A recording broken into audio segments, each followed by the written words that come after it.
Booyakasha.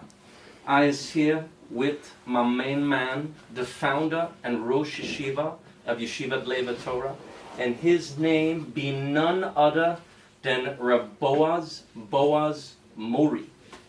Big up yourself. We is during a special time of the year, holiday time, and this is when we've been interviewing, and we'd like to ask you, what is this holiday all about? The holiday of Purim. The holiday of Purim is about thanking God for saving the Jewish people. We are under the threat of the evil Haman HaRasha, who wanted to destroy the entire Jewish people, and God protected his people. And everything he wanted to do in the end, boomeranged, and went back to him. So he tried to hang Mordechai, and in the end he was hanged, and his sons were hanged. And he tried to destroy the Jewish people and to kill them. In the end, the Jewish people rose up, and they wiped out the Ammonites. Who was the king at that time? Achashverosh was the king. How many countries was he king of? 127.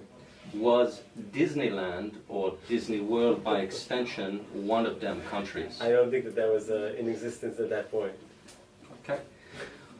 Are you related to Boaz that's in the Megillah? It's a good question. I think I am. I think I'm a great descendant of Boaz from the other Megillah, though. That's not the Megillah Esther, that's Megillah Ruth. Why did Ruth not want to marry Achashverosh and be the queen? Ruth lived many hundreds of years before Achashverosh was born. It would be pretty awkward if they got married. Fair enough.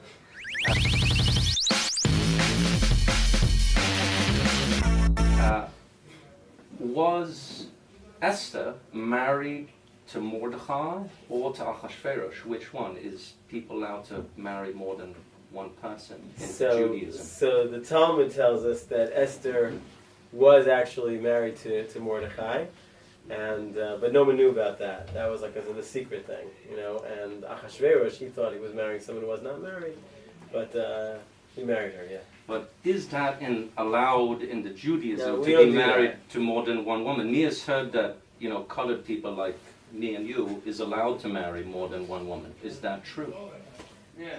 Men can marry more than one woman. A woman can't marry more than one man. Sounds good to me. Okay. Still, why did Mordecai want to kill all the Jews? No, Mordecai did not. It was Haman who wanted to kill all the Jews. Mordecai was trying to protect all the Jews.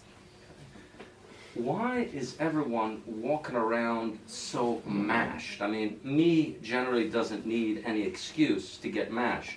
But why is all these students running around so wasted? This seems to be the type of school I would like to go to. I think that they just didn't take Rav Asher's words seriously enough. That's, I think that... Is one supposed to get drunk on Purim? This is a good question. One is supposed to drink at Purim. There's those who say you should get drunk. There's those who say you should drink a little bit more than you normally drink.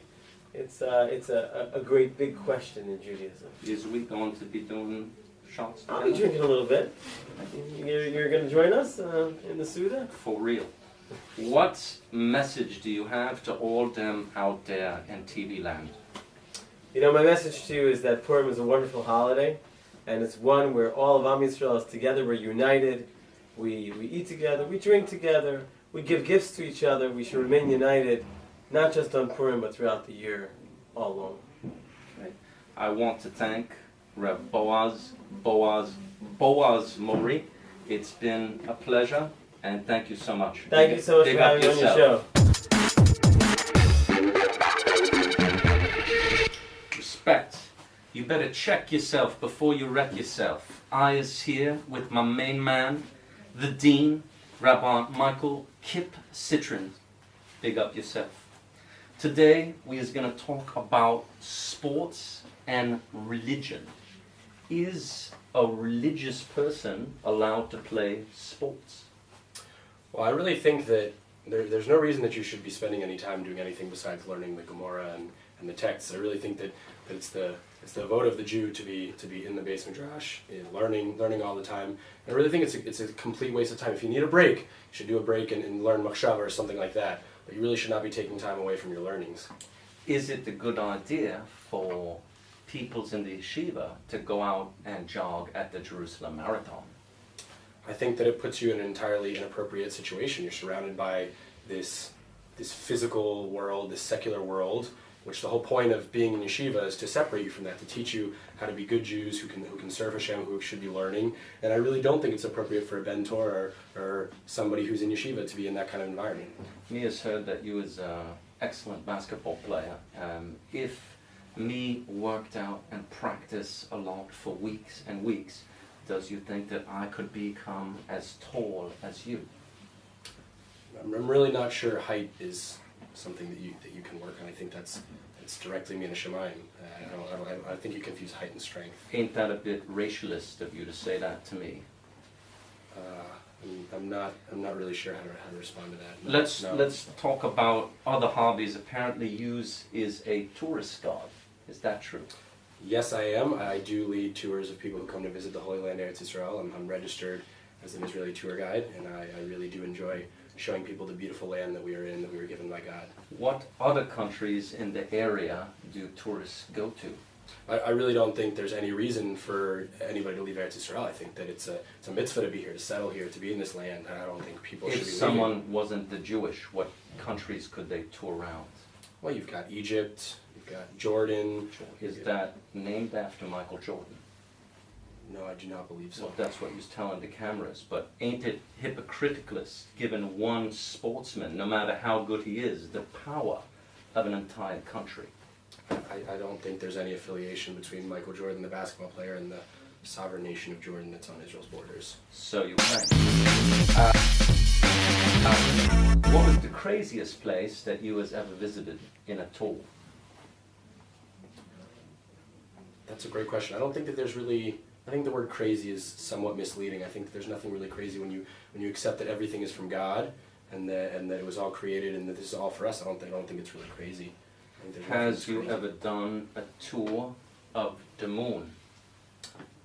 No, I have not. I have not been to the moon yet. I don't know why anybody would want to leave. Going to the moon would present a lot of halachic issues of whether or not you can do mitzvah. I mean, there's a lot of conspiracy theories. Let's get it straight. Does the moon really exist? I do. Yes, I do think it says. In you has heard it right there. The moon does exist. Yeah, I mean, that's how we base our calendar. We go off the moon. So I think that insinuating that it doesn't exist would be saying that some teachings directly from Hashem are incorrect, and that's completely heretical. What about the sun? Well, does you think that man will ever walk on the sun? I don't think that's physically possible. No. What about in the winter when the sun is cold? That's not how seasons work now. No. Does you have anything else to share with the peoples out there? I think everyone should be learning Torah, and I think you should all be focusing on your time here and enjoying and growing. And I think everyone should be learning Michtav Meliyahu, the Musar books. Just focus on your Gemara learning, and don't go to secular universities, even though I did myself, and I was in a fraternity when I was in ZBT. It was pretty crazy, but do not go to these secular universities. You should be studying Torah, spending your time in a positive way to bring light to the world. Just a last question. Is it true that people wave you with a palm branch during the holidays?